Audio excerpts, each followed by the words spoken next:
Hey geeks, this is Fran Chandler from New Hampshire, and if I'm not dreaming about those meatballs at Arcachus or planning the perfect 4 parks 1 day adventure challenge, then I'm geeking on Walt Disney World with Curtis and the whole geekin' family.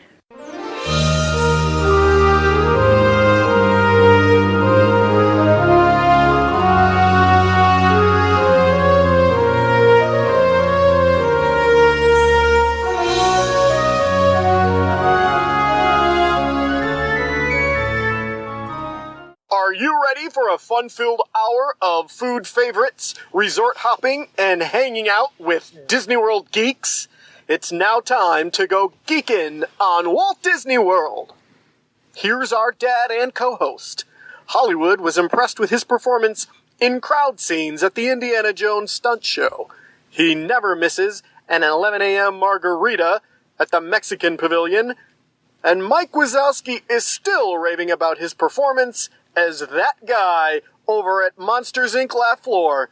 Ladies and gentlemen, please welcome Curtis Stone. Hey, Disney World geeks. Star Wars Galaxy Edge is open at Disneyland, and our Geek and Family reports start coming in beginning this week with cousin Heather Stone Capelle on episode 295 of the Geekin' on Walt Disney World podcast.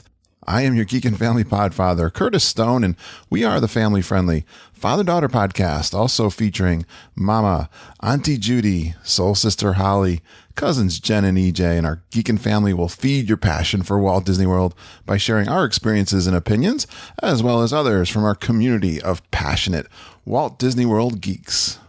I'm so excited you're here with us listening to our show. Geeky Disney people are awesome, and we consider you family. Part of our Geekin' family. Join us every Monday as we share travel tips, resort reviews, and lots of food talk through our live trip reports, interviews with our Geekin' family members about their trips, and special guest roundtables on fun Disney World topics from Geekin' family members all around the world. And we take pride in the awesome and positive community in our Geekin' family. So come join us in sharing our love for Walt Disney World and each other, and I bet you'll learn something to try on your next vacation. Your vacation is important. Rest, relaxation, rejuvenation. I believe so much you need to make your vacation time a priority in your life. The number one tip we hear from our Geek and Family super geeks is that you need to have a plan before you go to Disney World. You can't just wing it. Are you on a quest to conquer Disney World? Well, Disney World can be like Luke Skywalker trying to save the Empire. Disney World has villains like Darth Vader, like too many crowds and complicated choices. Well, Luke had Obi-Wan and Yoda, and you got Mama, Judy, Jennifer, EJ, and me. We'd love to be your guides. We help people book and plan Disney trips. We're Disney travel experts, and we're independent travel agents with Fairy Tale Concierge. Fairy Tale Concierge is an authorized Disney vacation planner agency. So let our team explain it all to you and help you create a great plan with fast passes, dining reservations, and tips on the best rooms and resorts in Disney World.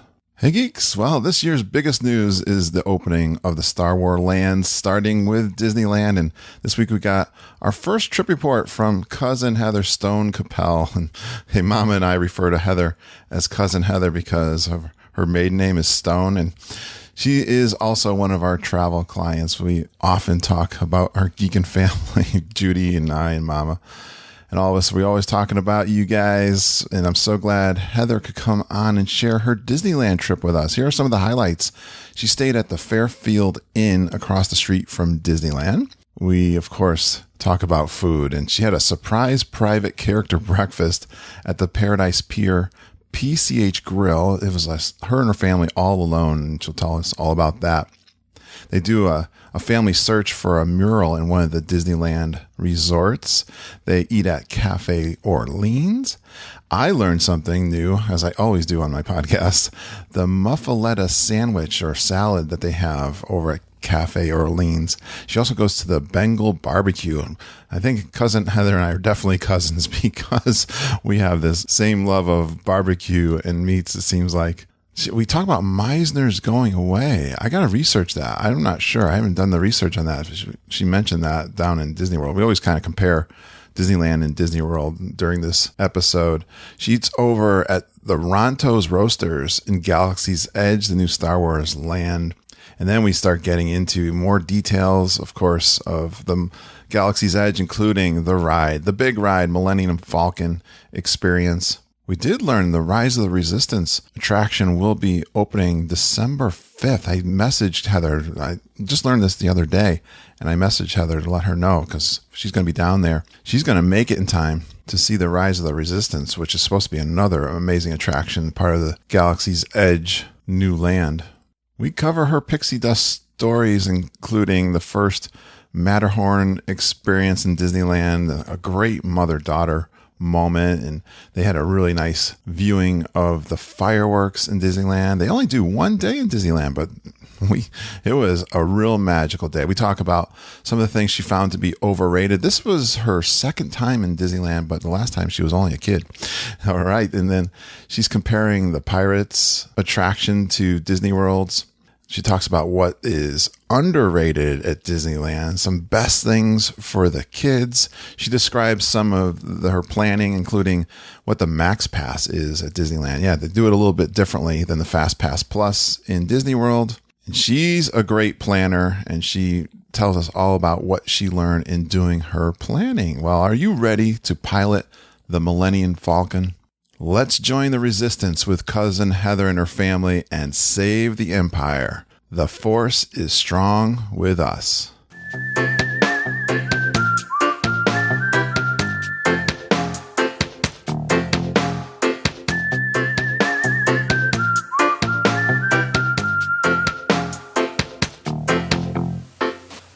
Well, I am excited as usual as doing a podcast, and I've been keeping it kind of tight.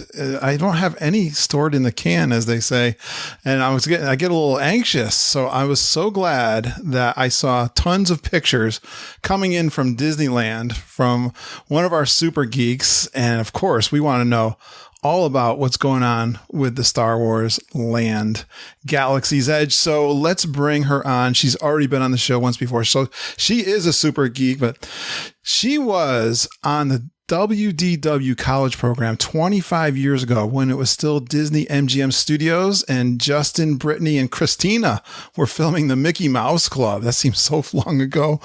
Now, as a mom, everything at Disney World makes her cry. She sounds like a geekin' mom. A lot of our geekin' moms cry, including Dole Whip makes her cry. Wow, that's interesting. Her trips are not complete until she sees Jack Sparrow's pirate tutorial. Uh-oh, maybe we have to change that because I think they have stopped that in Disney World. Oh, well, she actually just likes Jack Sparrow, and he's always still there, so that's good. Well, please give a warm Geek and Family welcome to cousin Heather Stone Capelle. Hey, Heather.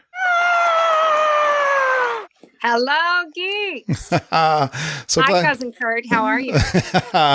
So just to let everyone know our little inside joke, we're not actually cousins. Well, we probably are cousins because you're in New York.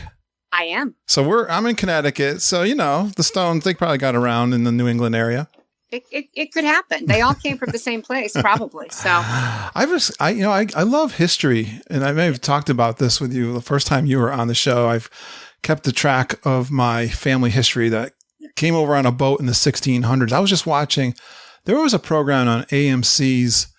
It was called Turn, about the American Revolution and George Washington spies. I am totally loving that on Netflix. I'm a new to binge watching, Heather. So, yeah. But I am really enjoying that and seeing all the things that happened in our area during the American Revolution. We just got over to July 4th weekend too. Oh, yes, exactly. No, we've decided Memorial Day weekends have now become our family's American history trips. Oh, cool. So we've been, like last year we took our kids to Philadelphia, and this year we took them to Boston. So we're trying to make sure that they know their history as well. And I think it's really important. So much history here. I love that stuff. All right. Well, your recent Disneyland trip is not that far in the past. No, we literally got home on Friday, and this is Tuesday. So. Ooh, it's fresh. I'm impressed when my guests can come on that soon after a trip. I hope I help you relive it really quickly so you don't get like in that real doldrums right away. Well, that's exactly, I mean, the first time I did my first trip report, that's what I said. I was like, it was the only thing keeping me happy was that I got to write it all down again and relive it. So thank you. I think you just did this on this one. Well, Heather, tell us who's in the family unit and went on this trip. Sure. So it was my husband, Peter, my 10-year-old son, Lucas, and my 6-year-old daughter, Spencer. Excellent. And you went to Disneyland. Is that all you saw when you were out there? We did. No. So this was supposed to be only the national park trip. So I got Disney World last year for the family vacation. And this year my husband got to pick and he said, we're going to a national park. And so my brother and sister-in-law were coming down from Seattle. And so when we decided on Yosemite and we're going to fly to California, I said, well, if we're flying 5 hours, we might as well go to Disneyland. I mean, come on. We're going all the way across the country. Spoken. So I talked him into a jaunt over there. I'll talk more about this later. You know, he grew up going to Disneyland, not Disney World, because he had family in California. So he was up for it. We spent 3 days in the downtown Disney area. And then just 1 day at Disneyland, but we packed it in. So. Oh, nice. Well, I'm excited to hear all about it. You schemed like a great geeking mom would do. I did. I'm not giving you out your secrets. Thank you. Thank you. I know how you work that, and I would do the same. And I got to get Mama out there. It's I don't know. Disneyland I've been there once, but it's been many years when I was in college, and Mom's never been there. So. Well, it's great. I'll tell you all about it. There's a couple of people that want to say hi to you, Cousin Kurt. Oh, okay. All right, go. Absolutely. Say hi. Hello. I got to find my camera here. Let me see if I can bring back where am I? 1 second. Let me get all right. And we can edit this part out. So okay. Let me just. They came I can see you guys. Hold on. Right. I'll try to. Hey there, guys. There's Cousin Kurt. How are you? Hi. Can you say hi? Hi. Spencer. It's me. Yeah. Hey, Spencer and me. Yes, that's Spencer. That's Spencer. So you say hi. Hi. Stop. Okay. All right. Hey, guys. We got some Geekin' t-shirts coming your way. Oh, the kids got the shirts? Yeah. They'll if you got yours, ours should be on our way. So absolutely. When you get them, we'll take a picture and send them to you. Awesome. All right. Yes. All right. Go downstairs. Watch TV. We got a bunch of fast pass, and we went on the Millennium Falcon. I'm sure you did. I loved your pictures too. I saw them. You guys look great in front of the Millennium Falcon. Everybody's gonna be so jealous. I am. and the private character breakfast. Oh, and our private character breakfast. Yeah, which was not supposed to be private, but we got there super early, so it was private. Well, Mom, I'm getting the whole trip report here. I was like, I don't think you need me. Yeah, Could you just step out of the room for a little? I'll be. You really probably. I was like, now, if you excuse us, we will be going downstairs and watching TV. Awesome. Have a good time. There we go. That's hysterical. There you go. Beautiful, Heather. All right, where were we? Thank you. Right at the beginning. Yeah, pretty much in the beginning. Yeah, so you did only 1 day in Disneyland? We did only 1 day in Disneyland. Well, that's all I got from my husband because he had other things he wanted us to do in the Southern California area, and we really only had 3 days. We left New York at 6 a.m. and landed in Anaheim or Long Beach at 9 a.m. But then, we checked in. We sort of piddled around downtown Disney, which I'll talk about which was fabulous. And then we were still on East Coast time. So come 6 o'clock, everybody was in bed, yeah. Which was nice when you want to, be up at 4:30 to be at the gates at 6:45. So, perfect. But I would have liked more days, but that's what I got, and that's what I took. So we'll take what we can get, and I'm excited to hear about this. So we'll go in our format that we usually do, Heather. You know the drill, and you did some great notes for me. And thank you so much. It's so great when you guys give me some notes. I can keep us on track, and we always like to hear about the resorts that we stay at when we're on vacation. So because we can pick them ourselves too. So where'd you stay out there in Anaheim? So at Disneyland, there are only 3 Disney properties. There's the Disneyland Hotel, Paradise Pier, and of course the Grand Californian. They don't really have value resorts that are owned by Disney, but they do have literally, when I say across the street, I mean across the street, what they call their good neighbor hotels. And so we stayed in a Fairfield Inn by Marriott. It ran $2 something a night, compared to say $5 something a night in one of the Disneyland resorts. Yep. So for our budget, that was where we chose to stay this time. But literally, it was a 6-minute walk. Nice. Yeah.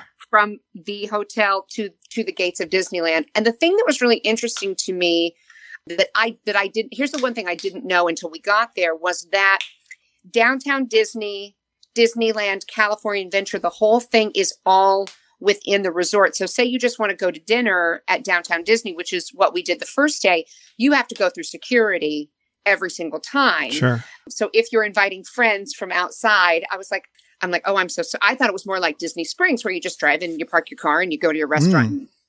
But it's actually all within the complex. Okay. Which is nice. It's like once you're in, and you can, everything is so compact in so many ways, not only just the resort itself, but Disneyland, that it really, it does make it easy. I will say this: next door, if you're a family with kids, next door to the Fairfield Inn is a Courtyard by Marriott that has a water park. And of course, the Fairfield Inn people put us in a room with a balcony overlooking the Courtyard water park, which we looked at and my children would come out of the elevator and just stand there at the balcony. Why can't we be there? I was like, next time. Oh, that's torture. It reminds me of the story when our kids, we've got 3 kids. If everyone wants to know my story, when they were like 8, 6, and 4, we took them to Lake Compounce, which is in Bristol, Connecticut, right across from the ESPN. That's world famous. And I tell this story all the time because they walked into that park and they had just recently opened up a water park, and the boys were like, I want to go to the water park. We're like, no, guys, we're going to do the rides and then we're going to go do the water park. And that's the way we're going to do this thing. And they cried and carried on. And by about 5:00, they were all crying and carrying on and laying on the ground. And I said to Mom, Mom, we are not taking these kids anywhere. So if anyone has 3 kids, you can relate to that story. But yeah, I really felt that when you were talking about the kids looking at the water. How big is this water park? Well, it's probably got like 3 slides and enough to make them excited. Yeah, sure. It's something like a very extensive water park that would be in a hotel. It's not like Blizzard Beach or something like that. But like when your children have to look, it's it's like looking through the window of the candy store and it's locked and you can't get in. And absolutely, I totally get that. Yeah. Well, I did my research that they do have suites there. Nice. Because, if you remember from last time, we usually stay in our Marriott timeshare. And so the 4 of us in one regular sized hotel room, these are first world problems. My 6-year-old opens the door and she's like, this is it? I was like, oh, bless. We've created little monsters. But the thing about it is, at the end of the day, when they're watching Alvin and the Chipmunks, and Peter and I are like, could we just have our glass of wine in a separate room? Like, there's no separate room to do it. Yeah. So next time, I'm like, that's what it just, even when it's a 1-bedroom and you can put them on the sofa, but you can just get to a room with a door that shuts. For us, it really makes all the difference. Yeah, we did. I don't know if you know, the very first time I took the family, we stayed at DoubleTree Suites in the downtown Disney resorts. It's still there, and it's just like that. It's a suite, and they're like at the value range. Right. We've talked about them a little bit, but perfect. But I will say this: the room was clean, it was fine, I think it was very updated for this resort. And when I say you could not beat the location, I even think, because we did a lounge at the Disneyland Hotel, character breakfast at Paradise Pier, this one was actually closer to the front gate of Disneyland than even those. Wow. So yeah, nice. If you're looking for the least amount of walking to get you into the park, this is a good one. We know that's a big reason why Walt moved or looked for a Florida project, because he didn't have the space there in California, right? To do all the dreams that they wanted to do. So that's right. That all makes sense. Yeah. Yeah. All right, Heather, you know what I like to talk about the most when I go on vacation or when I give us you guys on the podcast? It better be the food. It's the food. You got to tell me what you ate. Even in one day, I hope. Now, was this the first time you're at Disneyland? So I had been to Disneyland as an 11-year-old. Oh, yeah. But funny enough, it was this, I don't know if you remember from the first time, this little girl from Oklahoma goes to Disneyland and Disney World all in the same summer, which was ridiculous. But I took this magical trip to Walt Disney World with one set of grandparents and then had a day in Disneyland with the other side of the family, including my mom and my dad and my very cranky 2-year-old sister. And nobody wanted to ride rides with me. And so finally it was not quite the magical day that one would want. Okay. So I had always been Disneyland. But like I said, my husband had grown up going there and had great memories. So I sort of feel like this really was my first time. All right. Right. Definitely. And it was great. It was great. Big difference from going as a kid and going as an adult too. Oh, absolutely. Absolutely. So I would say, there was so much great food. I'm going to sort of roll this all into one. So like my daughter was saying earlier, we did a character breakfast at Paradise Pier at the PCH Grill, which is the Donald Duck character breakfast, because Donald is the only character that my son will stand by and smile. He will not smile next to anyone else. That's still his thing. Still. And I'm hoping, I'm praying that this will never go away, but I'm sure we'll hit 13 or 14 and he won't smile for Donald either. But so I'm soaking it all in right now. So anyway, we went. And of course, because we are on East Coast time, this was the day after we landed, we booked the 7 a.m. breakfast because we knew we'd be hungry. And I convinced my husband this was a good idea because of the omelet bar. I love omelets. I always talk about my favorite foods. I don't think I've ever said that. I am huge. If they got omelets, I'm all over that. Oh, well, let me tell you what, then this is the place you need to go for breakfast when you go out there. Not if, but when, right? That's it. So here we are, 7 a.m. We get there. The place isn't even open yet. We probably got there, 5 till. They open it up. But there's we're waiting outside and there's nobody there. And my husband's like, are we in the right place? I'm like, I think so. Yeah. Oh, cool. They open it up. We check in. There's Donald Duck. We go right in. There's Daisy. There's Minnie. There's Stitch. And just the Capelles for, and I mean, an entire hour. Just us. How did that happen? I literally was looking at every cast member going, how's this happening? Does this happen all the time? And they're like, well, you're early. And about 7:50, another family walked in. That's kind of still, there's nobody in California get up early. I guess not. I don't know, but I'm telling you, it was, and I really thought, the characters will come around once and that'll be that. And they just kept coming and coming. And my son's getting ready to celebrate his birthday on Sunday. So they brought him a cupcake and Donald and Daisy did a birthday dance with him. And they, my daughter had her little Minnie doll. And so she and Minnie had some great interactions. I mean, it was like we paid for a private character meal. If that had been the only thing I'd done the whole trip, I would have been happy. It was magical. The food was fabulous. For anybody with a gluten allergy, my husband has a gluten allergy.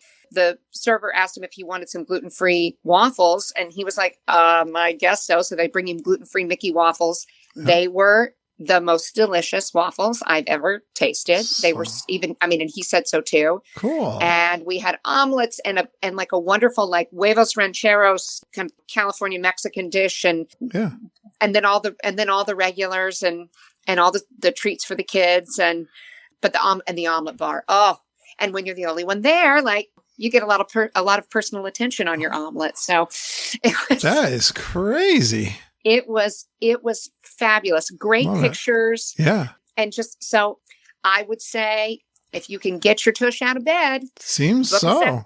Book the 7 a.m. breakfast. And I mean, maybe because it wasn't princesses, I don't know, but it was fabulous. Nice deal. Nice. Did you do a lot of research for this trip then?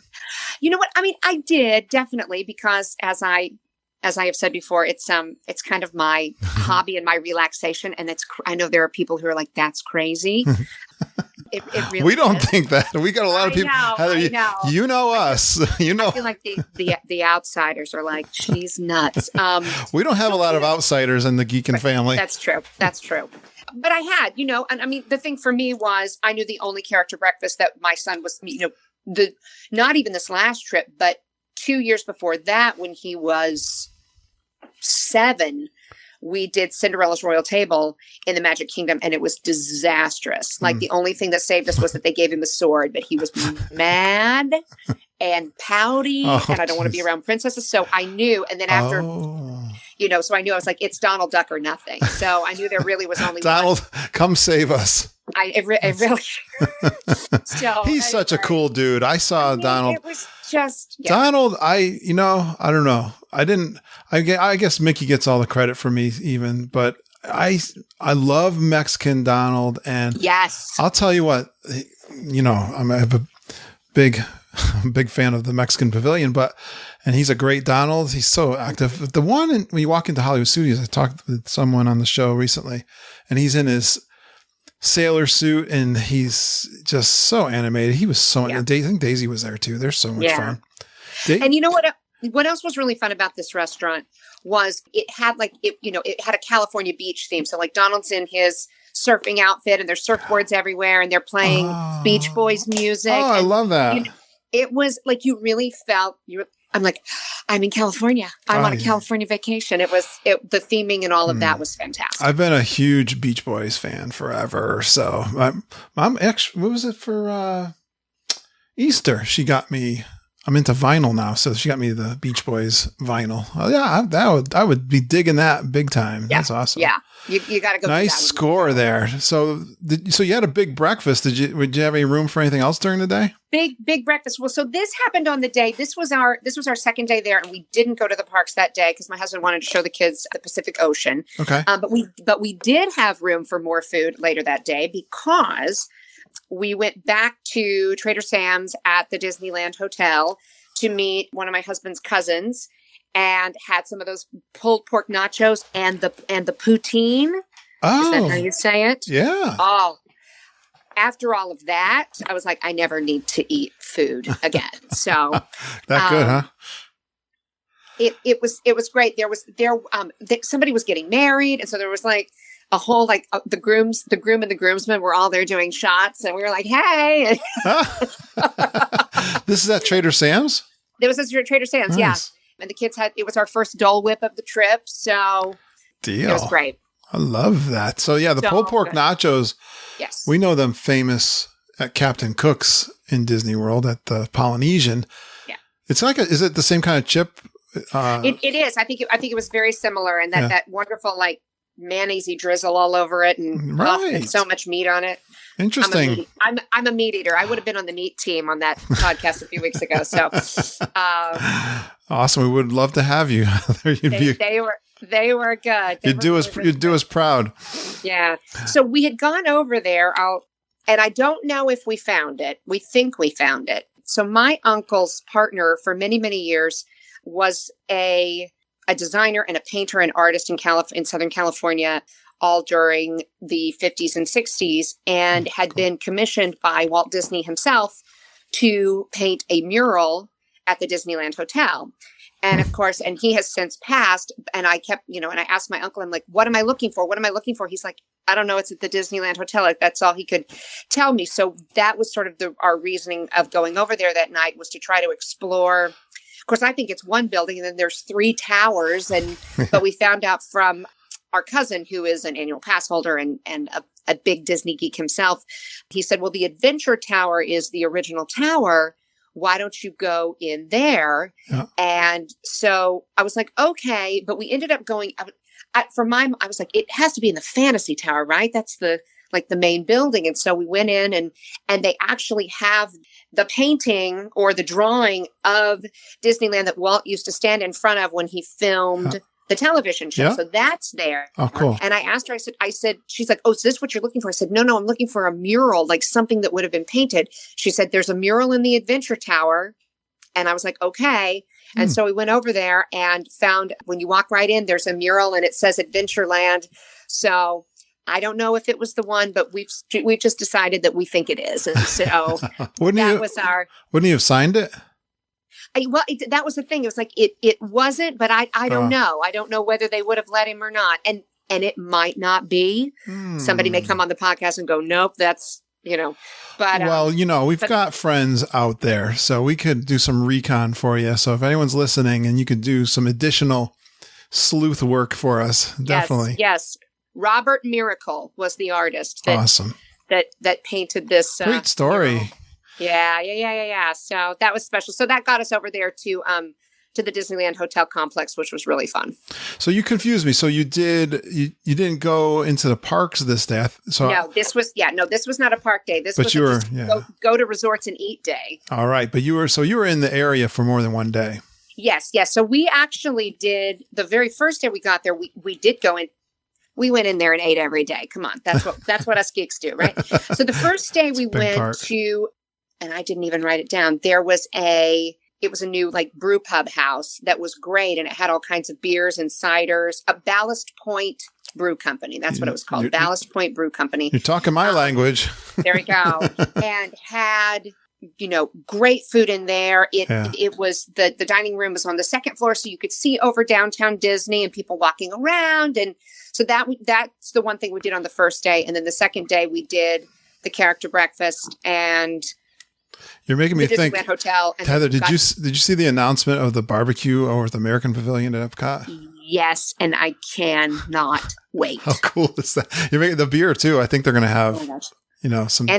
I'm telling you, meat on a stick. That's all I need. Barbecue, some beers. We're good to go. That should be the American Pavilion. All right. Sorry to interrupt, but go. No. That's an important announcement. I'm still excited about that. I can't help it myself. Yeah. Perfect. So in our Disneyland day, we did lunch at Cafe Orleans in New Orleans Square, which was really nice. My only disappointment there was that when I had booked it, in the menu, it said there was chicken and beignets. And so I was like, okay, Lucas Capelle is fine. He's my picky eater. My daughter, if there's French fries, she'll just eat French fries all day. But my son is very picky and he wants meat and he wants chicken. And I was like, oh, he'll love this. But it was only during Mardi Gras. Like we get there and we open up the menu and I'm like, where's the chicken and beignets? There's no chicken and beignets. Oh, yeah. And so then I literally like a good geek, I get on my phone and I start looking at the menus at the other restaurants. I'm like, did I mess this up? Did I book the wrong restaurant? But the server came over. She said, no, it was just during Mardi Gras. But my husband and I had the muffaletta salad, which was great. So it's like a muffaletta, which is all the Italian meats and the olive tapenade and the provolone. Oh, I've not heard that name before. I love Italian meats, like an Italian grinder or antipasta salad kind of thing. Oh, you've never had a muffaletta? No. How do you spell that? You don't have to send me, pictures.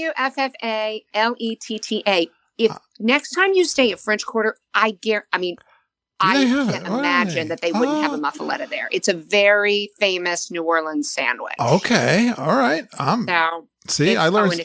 I'm so glad I do this podcast. I learned so much.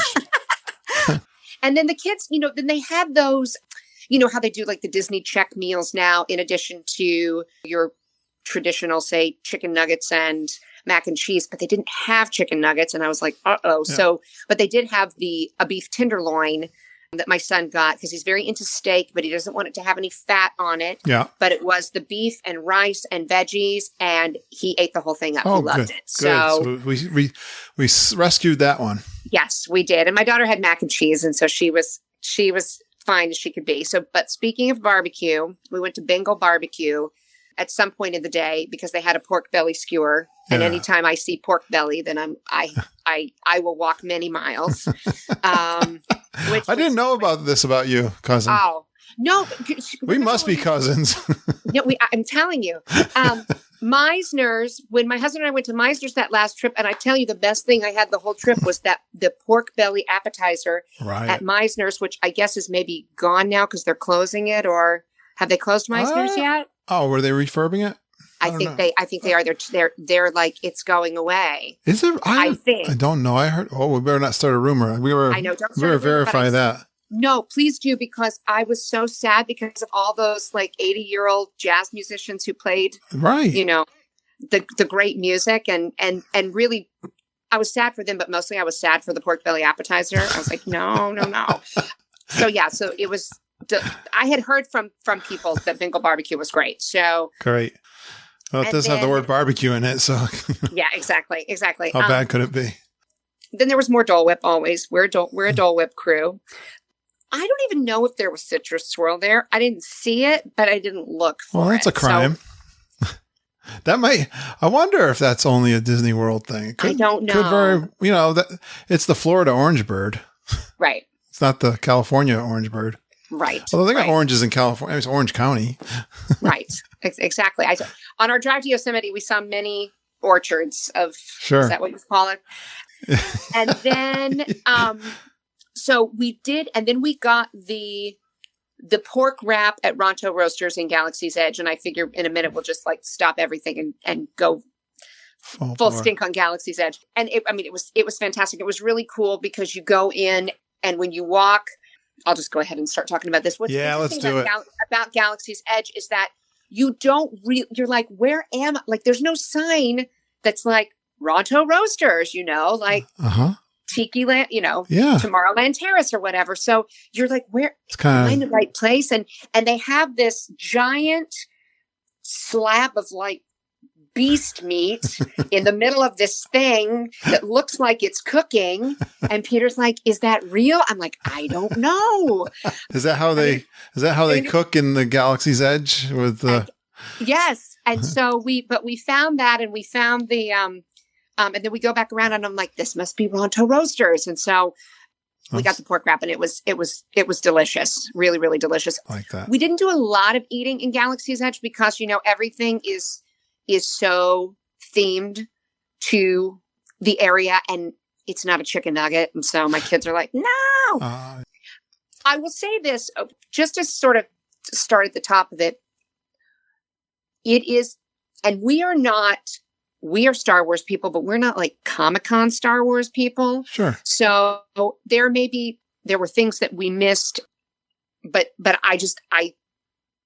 I've never quite seen anything so immersive in my life. Like I thought I was on a film set. I was like, I'm on a film set. And what's really interesting is you have to walk a little ways to get there. Okay. So everything that is Fantasyland or Frontierland really just disappears. And then all of a sudden you're walking in and of course the environment changes and the cast members change. Sure. And all of a sudden there is a strange language on garbage cans. And then all of a sudden you look up and you're like, and there's Ray. Hello, Ray. And she's talking to a little girl. And then she talks to my daughter. But it wasn't even. They do a very good job of that change of story, don't they? Yes. I mean, it the really. Music is. Yes. Yeah. Oh, yes. And I feel like even the background noises of what you would, I don't know what the bugs on the, on Batu would be or whatever. I'm like. The bugs are even in the part of the bugs are even in it. Yeah. But I will say this, like, while my son was all about the Millennium Falcon and it was fantastic, I think that it's definitely geared more towards adults, I believe. Okay. So I wouldn't, if you're like got a 3-year-old and a 5-year-old and you don't make it there or they can't stay very long, I think it's okay. Was it crowded, Heather, too? So here was what happened. I don't know how. Yeah. I mean, there was just the grace of something upon this day. The force was with you. We had decided, didn't even know if we were going to Galaxy's Edge. When I had originally got on touring plans and was making my touring plan, because I live by touring plans. Yeah. The joke of the whole day was everybody going, don't veer from the plan. Because even me in all my planning, sometimes I'm like, well, we could just go because, and my husband and my kids are like, don't veer from the plan. I'm like, okay. Well, that makes sense for one day and you've not been there since you were. Yeah. We decided that we were going to go just do our regular Disneyland, what would be Magic Kingdom for Walt Disney World people. We just see how things went. Okay. So Galaxy's Edge is up and to the left of the castle. So we were at Panera Bread at 6 a.m. and at the gate at 6:45. We were the first people in line in our at our turnstile, because that's how we roll. Yeah. They opened up the gates at 7:30, walked in, walked up and, walked down Main Street, which is definitely the same but different. So really fun to see the differences. Yeah. And of course, seeing Walt's apartment over the fire station with the light that's always lit in honor of him was, here came the tears. Well, this is the comment we hear. Of course, Disney World is grand. It's just amazingly huge. And, we know all that. And then when I hear about Disneyland, it's the nostalgia, the quaintness of it, right? And the history of it you're talking about. It is. And so we decided to go to the right. Our first ride was Snow White's Scary Adventures. And that was another thing that was really fun because my kids have now been to Disney World many times. There are lots of rides in Disneyland they don't have in Disney World. So we were definitely trying to make sure that we hit those so they could have those new experiences. Absolutely. I'm really not joking. There was no one in Fantasyland or Tomorrowland. Wow. For a good 2 hours. Wow. They all went to the left. Was this a weekday? It was a Friday. Okay. It wasn't an early morning magic day. So that could explain it a little bit. But I think it was just they all went to Galaxy's Edge. Sure. And so the day before, I was sort of dinking on my phone and looked down and saw that the Millennium Falcon only had a 35-minute wait at 6:00. I told my husband, I'm like, look at this. He said, well, if that's what it is, we'll go. I said, okay, the kids can handle it. And so we had done our Disneyland day and went home and did our resting time in the afternoon from like 2 to 4, went back over around 5 and just went straight into Galaxy's Edge. And it wasn't crowded then. Wow. Look at you. That's cool. I was talking to Jennifer Galamos the other day and I said, if you want to give people advice, like, I think it's, because and I get it. If Star Wars is your jam and you've got to be there first thing, do it. But if you can wait till 5:00, if you're going now, this could all be completely wrong at Walt Disney World because I think the crowds are going to be bigger there. I just think everything is more crowded there. Yeah, it's interesting. But as far as our time in Galaxy's Edge, like, we waited online to take our picture in front of the Millennium Falcon with 2 families in front of us. No big deal. I saw your pictures. I mean, they were just amazingly fantastic pictures, by the way. They were just so good. Yeah, there was nobody. There was like no one there. There was nobody there. Wow. So we got in line for the Millennium Falcon. It said 45 minutes. By the time the real waiting of the queue, which I'm sure everybody's done their research, the real waiting of the queue is really only about, I would say, 2/3 of it. And then by the time you get to Hondo Ohnaka, which is the most amazing animatronic I have ever seen, I thought it was a real person. And then I was like, wait a second. Cool. Like, this is, they've come, it's a long way from the Hall of Presidents. It's incredible. And he explains to you what your mission is and what's going to happen. And then there's, and then Chewbacca comes on the screen. And then you move into the next section.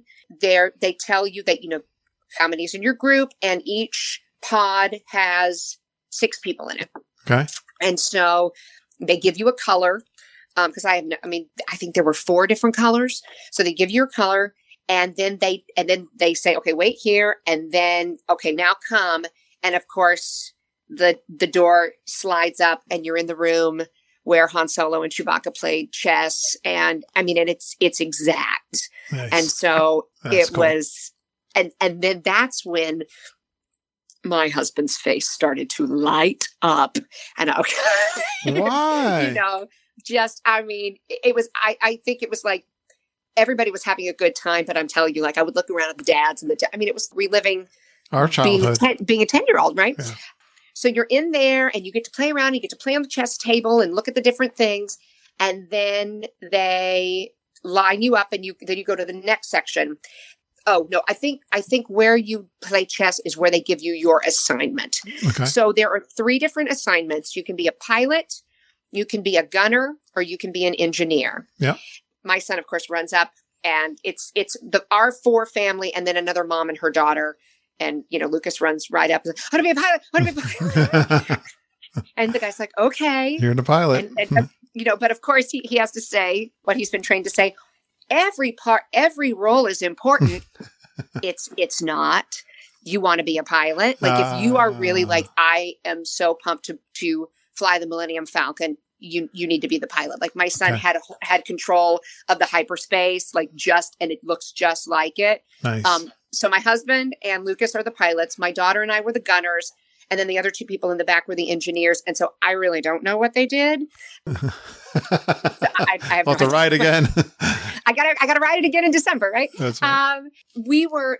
I feel like my daughter made me hold her hand, like it's seat belts. So you're in your seats. And so she and I were about arm's distance away and she made me hold her hand the whole time. So I only got to gun with my right hand and I'm like trying to, and the gun, the little squares light up when you're supposed to push it. Yeah.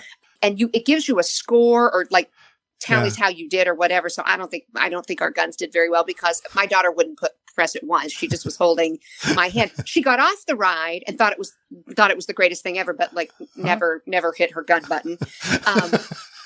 And I mean, they've got my husband and Lucas have the controls and it just, the thing that I had said on the Facebook page, I get a little nauseous, but all those patches and things make me tired and I don't like to be tired. So I just stick with Diet Coke and French fries to get me through rides at Disney World.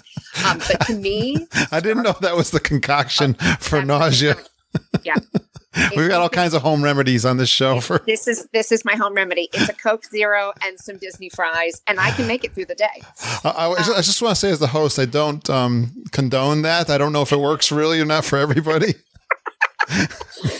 But so anyway, Star Tours to me is the worst ride. And of course, it's one of my son's favorites. So we ride it 2 or 3 times. And yeah, that one is nauseating. It's awful. I came off of this just fine. Do you think, so is your husband does he have motion sickness? No. Okay. No, he doesn't get motion sickness, no. And your son probably doesn't either then. Well, no, not unless you're driving through the winding mountain roads of Yosemite. Well, that happened the next week after we were at Disneyland. I got you. But I wonder if the pilots had the same experience as far as that's concerned. I don't know, but we definitely. I mean, I will say that Peter did say he was like, "Oh, you felt it." Like he doesn't get sick. Yeah, but it was extraordinary. Was it 3D glasses? It's not 3D glasses. No, it's not. No. Okay. No. Interesting. Cool. But it is, I mean, that screen is right there as if, I'm sure the graphics are amazing. Surrounding you until you get to about just where the gunners start.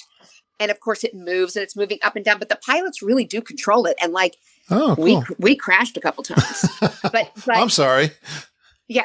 Well, you walked away. It sounds like we did. That's what happens when you let a 10-year-old have the controls. But it's so. I mean, the technology is just unbelievable. So you crash, but then somehow you're back up in the air again. It's like a video game.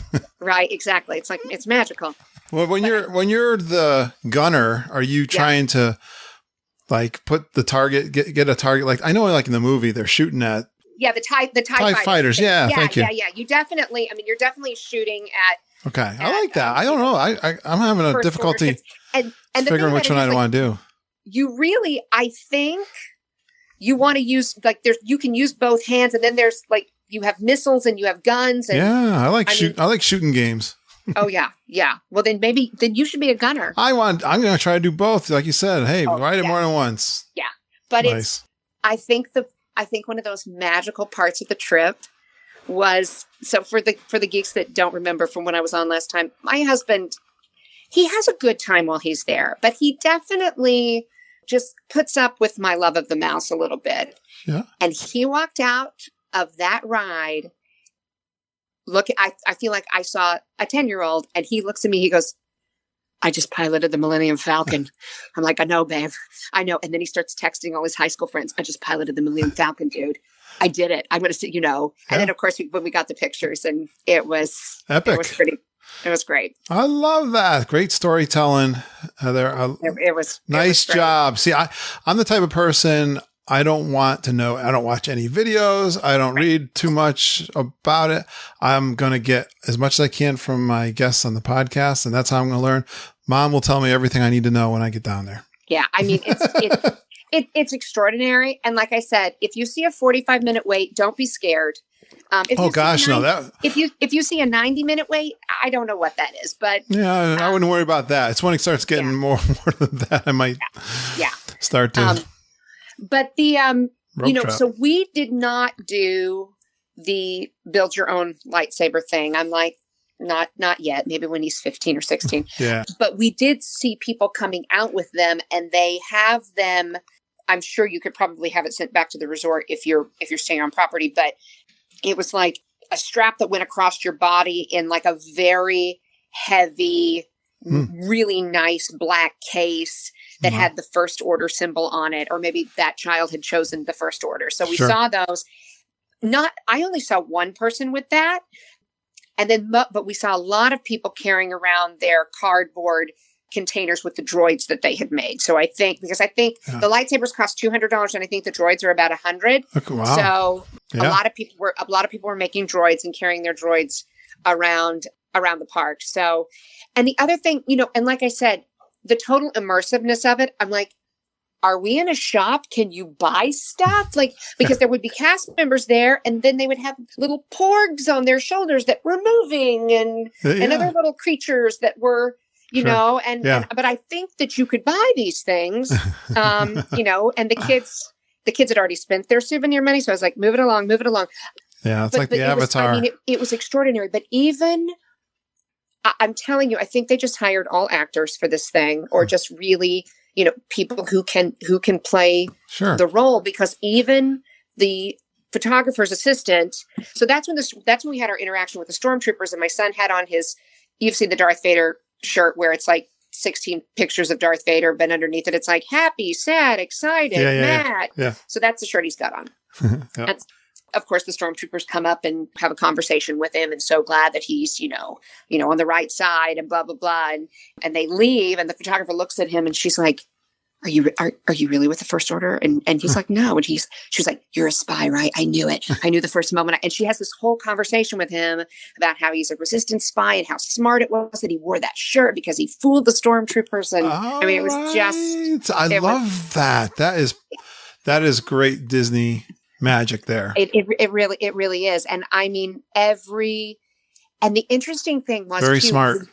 So smart. And when you walk in, I feel like when you're in Fantasyland or Frontierland and everybody, I mean, it's very happy, smiley Disney. Yeah. And when you get into Galaxy's Edge, everybody's playing the role of, we could get attacked at any moment, and looking around and being suspicious and, still friendly, still helpful. But it's just, they have really done their research that everybody in each section is. Well, even at Disney World, some of the best experiences with the Star Wars characters are like the stormtroopers, and they're playing that role. But it's but you're not in an immersive environment like you are with this. Right.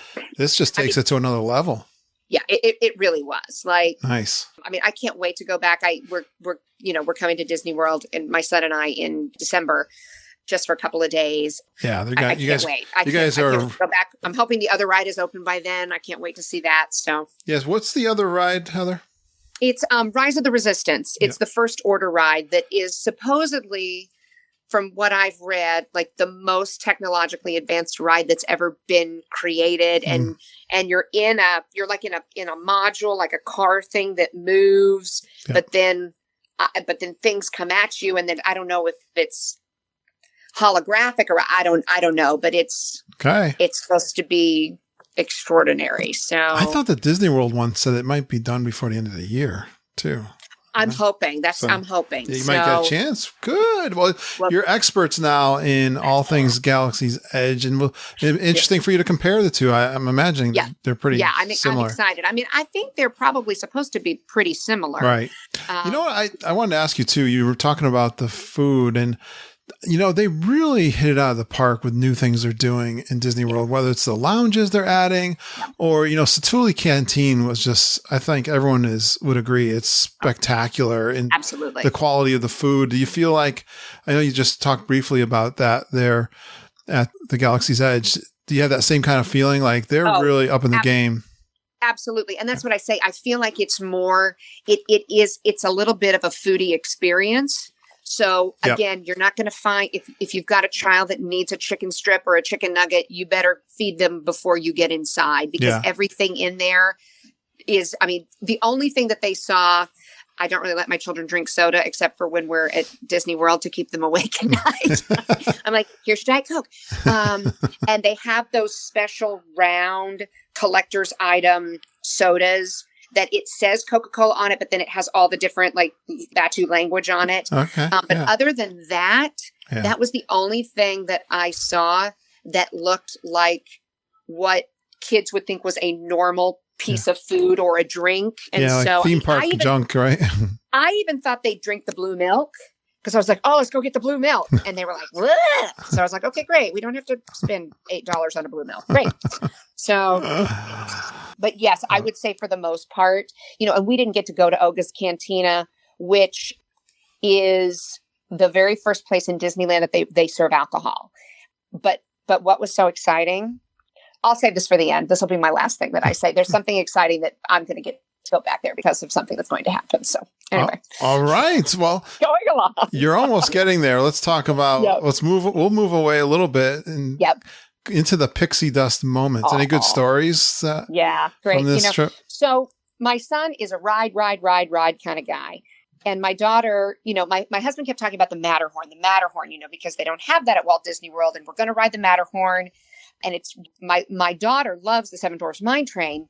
So, and my husband's like, it's not even as fast as that. So we ride a couple of Fantasyland rides and get to the Matterhorn, and we all get in the Matterhorn. Well, in the words of my daughter, that is a jerky ride. And you get, I mean, well, it was built in 1959 or something. It is an old timey jerk you around kind of thing. And we got off, and she was traumatized. It's like the old wooden coaster. Oh yeah. It's not. No, it's you're in a bobsled. Yeah. And it's on a steel rail, but it's just built a long time ago, and I don't think they've ever refurbished it. It's a little rough. It's a little rough. They could tighten up a couple screws, huh? Oh, I mean, like, you know, forget the Abominable Snowman. That was no big deal. It's that's just, cool. We got off, and she's like, ugh.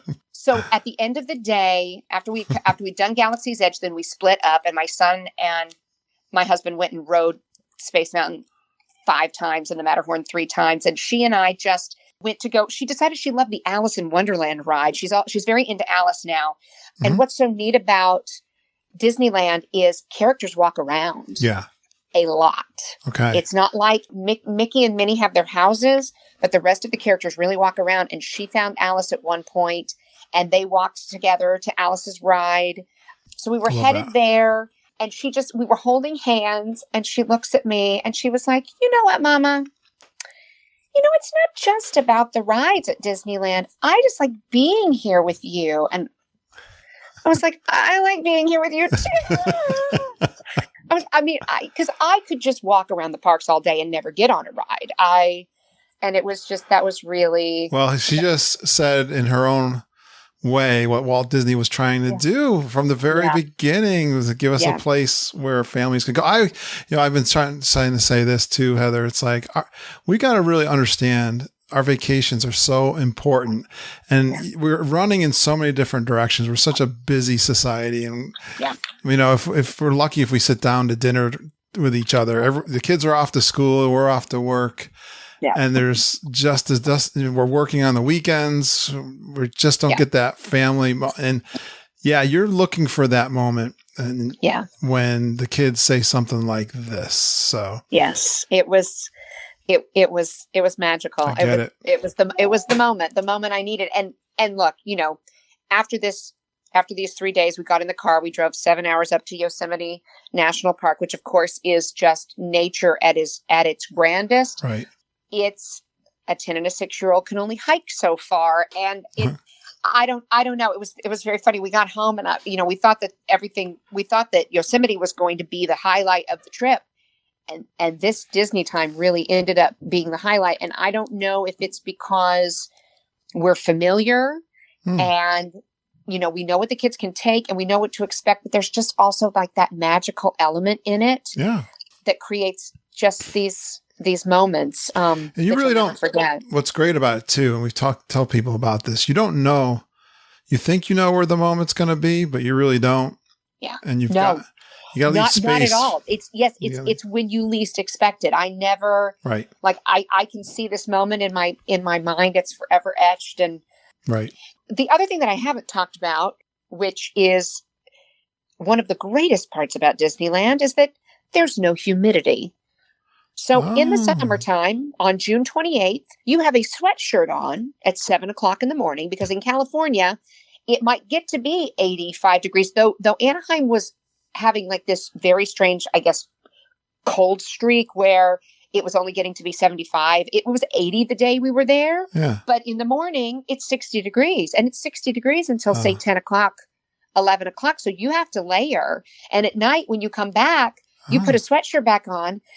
And my husband was like, everybody's so happy here, and I'm going to tell you why. They're not hot. I said, I know.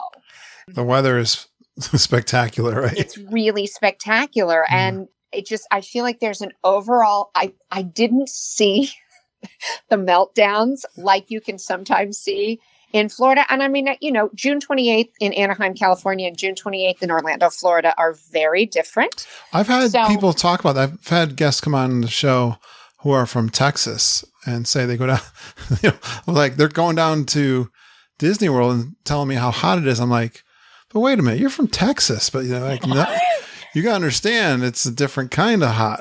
Yeah. It's the humidity down there. Is. So, I mean, and look, we often go that last week of August because the crowds are very low because our kids don't go back to school until after Labor Day. Right. When we go to Disney World. So, when you don't have to stand in line so long and you can be in and out of the air conditioning, but it helps. But this was really pleasant. It was really pleasant. And nice. Yeah. Good point. It was great. It was great. All right. Yeah. Those are great moments. And let's see. I see. Did we cover all of the pixie dust and unexpected moments? I think we had from before. And yeah, I mean, just my husband's I literally looked at my kids. I was like, Daddy's smiling. It's 2:00 in the afternoon. Daddy's smiling. Look at that. I'm glad he had a good time. Here you went out. I know. Good thing Mom brought you to Disneyland. It's the truth. It's the truth. Well, you did. I see something about fireworks. Oh, yes. Oh, the fireworks. I can't seem to get my children to ever go to a show. Someday I'll go to a show at night because my son just wants to ride rides and my daughter just wants to flit around. But we were still... Peter texted me. He's like, Lucas thinks we're staying till midnight. I'm getting tired. And the fireworks are going to be at 9:30, I think. Yeah. And I had finally realized that through all of the evening activities, and we jacked ourselves up on Diet Coke, that I was starving. It was 9:00. And I was like, I said, I couldn't really stop to think about where I was, but I was like, there's a burger and fries at the Tomorrowland Terrace. I know where that is. So Spencer and I head there. They had this great dance party there with characters, and we had seen it earlier, but all of a sudden, like right before the fireworks, there's Minnie and Donald and no Mickey, but Minnie and Donald and Chip and Dale and Alice and the Queen and like all these characters and literally 6 or 7 children. It was fabulous. Nice. So my daughter's out there dancing. I'm eating my hamburger, and my husband's like, "Where are you?" And I told him where we were. And then one of the cast members said, they're like, it's almost time for the fireworks. She said, if you'll actually come right here, you can see them. And so nice. I don't know if they have projections or what, but we literally sat at a table at the Tomorrowland Terrace, heard the music, and watched the fireworks. And it was fabulous. And of course, once they start to talk in the music, and I'm just, sobbing from the happiness of such a magical day. But I've never seen fireworks in the park sitting down on a chair. Right. So that was kind of a special surprise. What's the name? Do you know the name of the fireworks show and the music and all that? You know what? I don't know the name of it off the top of my head, but it was very traditional. But it, like we talked about before, very much about the nostalgia of Walt. And there were and Walt's voice and times that Walt talked, and so of course, awesome. I mean, it's I love it. This is a good day, right? It's very moving, yeah. Well, was there anything that you felt was overrated from all your research? that Nemo submarine. You know, I remember the submarine from when I was 11, and I don't think it's changed. Oh, okay. They just like there's like Nemo and Dory cartoons swimming in it a little bit, and I get a little claustrophobic if I'm going to be honest. I'm like, we want you to be honest. I'm under the water. I can't get out. Yeah, submarines. We went. Judy, Ken, and I. We went, and Mom went down. In Connecticut, we have the sub base. We went down there and saw one of the World War II. You get on one of the submarines. Boy, don't do that then, Heather. I don't think so. The Nautilus, it's called. It's I think it's one of the first. I don't know if it is the first nuclear submarine. Yeah. Wow. So, anyways, that's so cool. That's very cool. Like I'll send Peter and Lucas there. But it just, you know, even the kids are like, what is it's not very exciting. I mean, it is what it is. Yeah. Everything can't be the Millennium Falcon. No, it cannot. I understand. But I like this other comment you had here, Pirates. So here's the thing. Everybody knows how much I love Pirates. It's my favorite ride. And everybody talks about how much better it is in Disneyland. Yeah. I beg to differ. Oh, good. I like a differing opinion. I like there's not the mist with the hologram of Davy Jones or whoever that is, as you know, and my kids were like, "There's 2 drops." I'm like, so I just think that the storytelling and the animatronics and everything. I mean, there's many things that are the same, but there's some things that are different. And also, here's the one thing I didn't understand: it's in New Orleans Square. Right. Maybe somebody can explain this to me. It's in New Orleans Square. You go in through like an antebellum mansion, you get in your boat, you're going along, and then all of a sudden to your left, it's like you're in the bayou, like it ought to be in Splash Mountain with a guy in his rocking chair smoking his pipe, and then all of a sudden it's pirates. I'm like, how did we get to the Caribbean? I don't understand. You're confused. I'm very confused. I'm like, I don't understand what happened. So I like going into that, the dungeon in Walt Disney World. I like the Disney World one better. So we are a little bit skewed on the Disney World side. I could understand that, right? We're a little biased. All right. And anything that you thought was underrated? So there's this really chintzy, cheesy kiddie ride called the Storybook Land Canal. Okay. And you literally get on a boat. And it's like a real boat. I love boat rides. The getting in and off of the boat is a little tricky, and you go along. I only did this with Spencer. This was in our private Mommy and Spencer time, and it takes you through. They've made little miniature versions of all of the settings of the Disney story. So it's like there's Arendelle, and then there's Agrabah, and then you go around and there's Alice in Wonderland and Cinderella, the castle with the chateau. All the characters, all these little miniatures. Stories, yeah. And then we were there at night, and it was all lit up, and it was just really cute. I love it. And I hear people say, "Oh, it's dumb and it's boring," but I thought it was cute. Well, you must be in our camp. We love A Small World. Yes. Let me tell you about A Small World at Disneyland. It's pretty great. You know what they do in Disneyland? No. I didn't put this on the sheet. I forgot about this until now. They incorporate the characters in the lands that they would be from. So you get some, in the Arabian section, you get some Aladdin and there's a little Aladdin and Jasmine doll, and then they put a little mermaid doll like right before you get to Hawaii. Okay.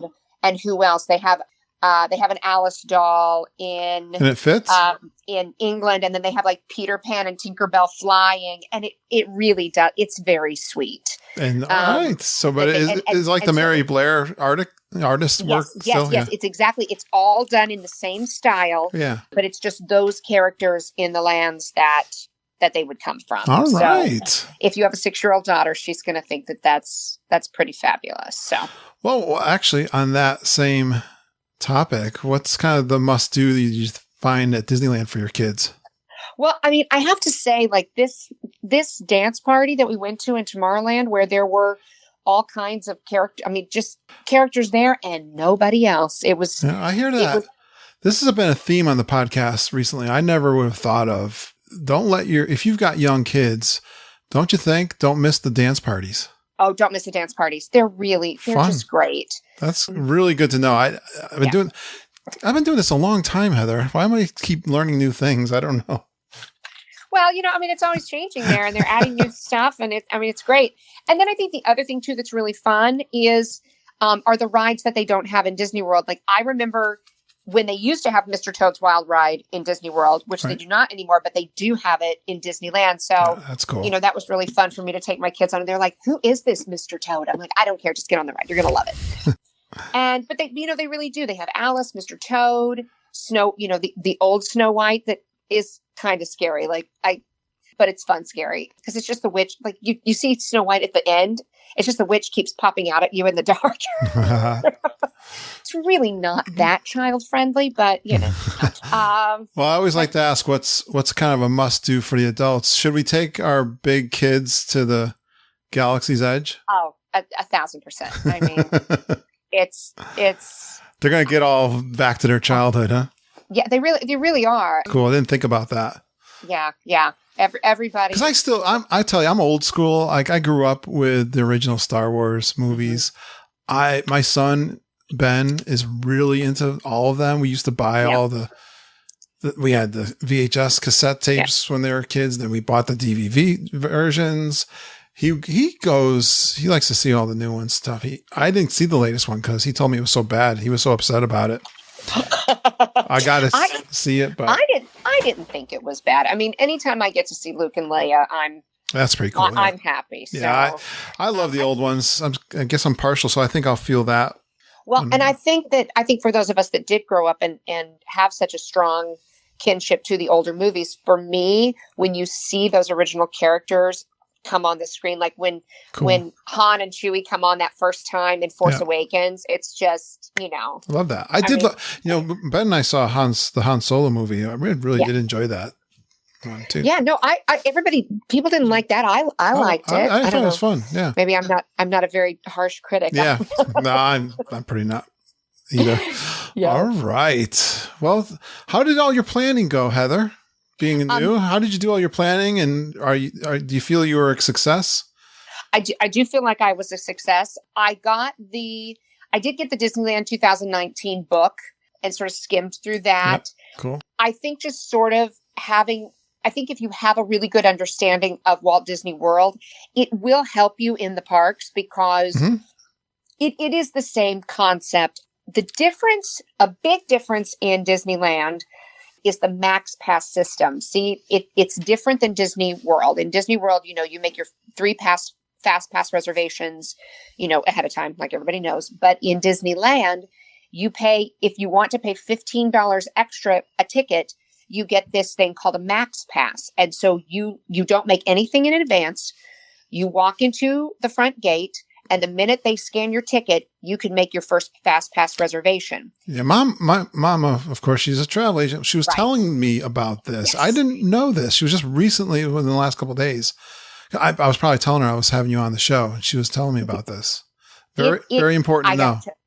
It was fabulous. Oh, really? It worked out well. It really did because, I had my touring plan too. So my touring plan would say, now make your fast pass for Space Mountain at 10:22. So I just click it. And there's some sort of rule, and it will tell you in the Disney app, okay, you can make your next fast pass at such and such time. It's like you have to wait an hour from either when you make the last fast pass reservation. So you can literally have 2 in the queue ready to go. And I can't tell you exactly how it works, but it'll tell you. And if you do a touring plan, your touring plan will work it all out for you. But you just keep making them throughout the day. And I guess I don't know, for people that don't stay on property, it makes a little bit of an even playing field. And it worked really nicely. And the other thing that's nice about it is you get all your photo downloads included in that $15. So instead of buying your memory maker for $170, you buy your Max Pass and you get all your photos for the day. Beautiful. So this is a mobile app then also. Yeah, it's a mobile. Yeah. So it's in the Disneyland app itself. Yep. So they are 2 separate apps. There's a Walt Disney World app and a Disneyland app. it's in the Disneyland app, and it's very, I feel like it's very user friendly, really user friendly. When you say you were following your touring plan, did you have an app for that too, or did you? I did, yes. So touringplans.com also has an app. Yeah. So I always get on my computer to make the actual plan, but then I have the app, and the app will give you the Disneyland app will give you the wait times, but your touring plans app will give you the wait times as well.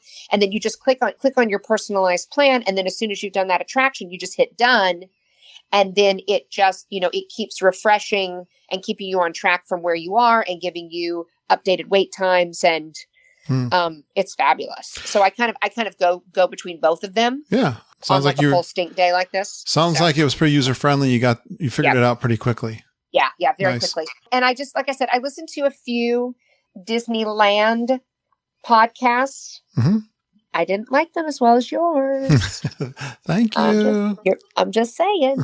I got a little information. I really feel like mostly from touring plans and the Disneyland website itself is where I got, most of my information. And we had a great day. We really didn't stand in lines, and we hit everything we wanted to see. Sounds like you did pretty good for a beginner. Yep. Would you do anything differently next time, Heather?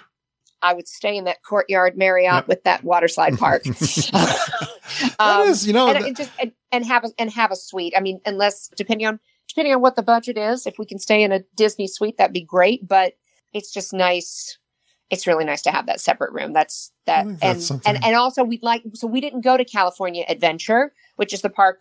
What's so fun is like you walk in, you've gone through security, and you walk in, and it's literally, at least from where we were on our side, Disneyland is on your right, California Adventure is on your left. Right. I think it would be very easy to park. It would be so easy to park hop because it's literally they're close, like a 2-minute walk from one gate to the other. So next time we go, we're going to do a California Adventure day. So when you're talking to your friends now, what are you going to tell them from your experience? What are you going to teach them? What's your best tips? Well, so I think that I'm going to Oklahoma next week with my son to visit my sister and her new baby. And my cousin and her family are going to Disney World for the very first time. And they're staying at the Poly. I'm like, awesome. Yeah. But I told her about touring plans. And if she hasn't already done it, I'm sitting down on the computer with her and I'm making her the plan. It just really takes the guesswork out of it. And if you don't veer from the plan, you just won't stand in line, which I feel like is where people start to get cranky and irritated and annoyed with being at Disney. So, what our number one tip is always going to be, you got to have a plan. You got to have a plan. I mean, you got to have some flexibility in that plan. You still have to have, know when the kids are going to do cartwheels on the grass and you got to exactly. And that does happen. I mean, there were a few things that we didn't get to, but the big things we did. Yeah. It's just don't go. You just can't go in there blindly. Whether you're at Disney World or Disneyland, like you have to have a little bit of. If you have a strategy, I think you'll have a better experience. Perfect. Was there anything that you didn't know going in here that you found out when you got there? Yeah, I think I mentioned this before, that downtown Disney, all those shops and restaurants are inside the Disneyland complex. Yeah. It's not like Disney Springs where it's a very separate thing and the parking is easy and you can get in and out with relatively no problem. The downtown Disney area is inside the resort. So if you have, say you go there like we did and want to invite, your Southern California friends to come in and have lunch, it's going to take them some time to get in, except for, I feel like I felt so bad. I was like, oh my gosh, I'm so sorry. This is like such a hassle. And they were like, they all knew it though. So I guess it wasn't that big of a deal. Joke was on you. But we were like, why are we, Peter looked at me, he goes, I thought we weren't going to Disneyland today. I'm like, we're not. I don't know why there's security. So that was, so just don't be alarmed if you're not wasting your park ticket going through security. There are these little things we have to get acclimated. I was thinking about the resorts, thinking about, again, comparing to Walt Disney World. Like I said, we went to the DoubleTree in the downtown Disney area our first time. We said, this was really good. This was a good price. It was a clean, the buses were for us didn't seem too bad, but then we went the next time. We kind of skipped a couple and went to the Polynesian and went, oh, okay. I thought that last one was good. Right. Oh no. I mean, the Grand Californian looks like Yosemite Lodge. Well, actually, if you think about this, like you said, you're talking about all the pros and the beautiful things that you loved about the hotel or resort you stayed at. But then if you were to go to the Grand California, you're like, what was I ever thinking when I was? Absolutely. Oh, completely. I mean, there is a cost difference. Yes. There is that. You know, there is a vacation budget, and unfortunately we had a I totally get it. An Airbnb house waiting for us in Groveland, California. So we had to. Hey, I got to ask you before we get out of here. So when you go out to this Oklahoma trip, are you going to take a wrong turn in Albuquerque and end up in Anaheim? I wish I could. Like Bugs Bunny did that, I think. Right. I wish I could. So. Is that too far? I don't know. I don't know my geography that well. Yeah, that's pretty far. Okay. That would be like a 3. That might be a tough sell, even for a good geek mom like you. When I was 11, we drove it from Oklahoma to Anaheim. You know, people out in the Midwest, and it's nothing in out west. It's nothing for them to drive 5-6 hours to go somewhere, right? Yeah. Not like us East Coast guys. Yeah.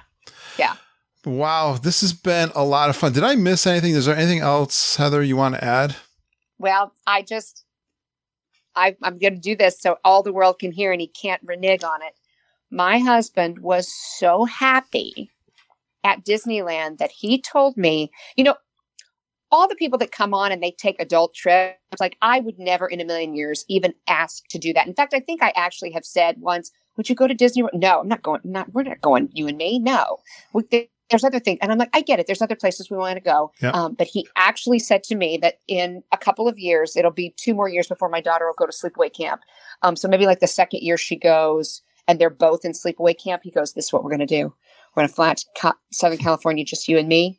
We'll do adult Disney. I was like, what? He's like, we'll go stay at the Grand California and we'll eat at that really great restaurant that's got Napa Rose, I guess is the restaurant.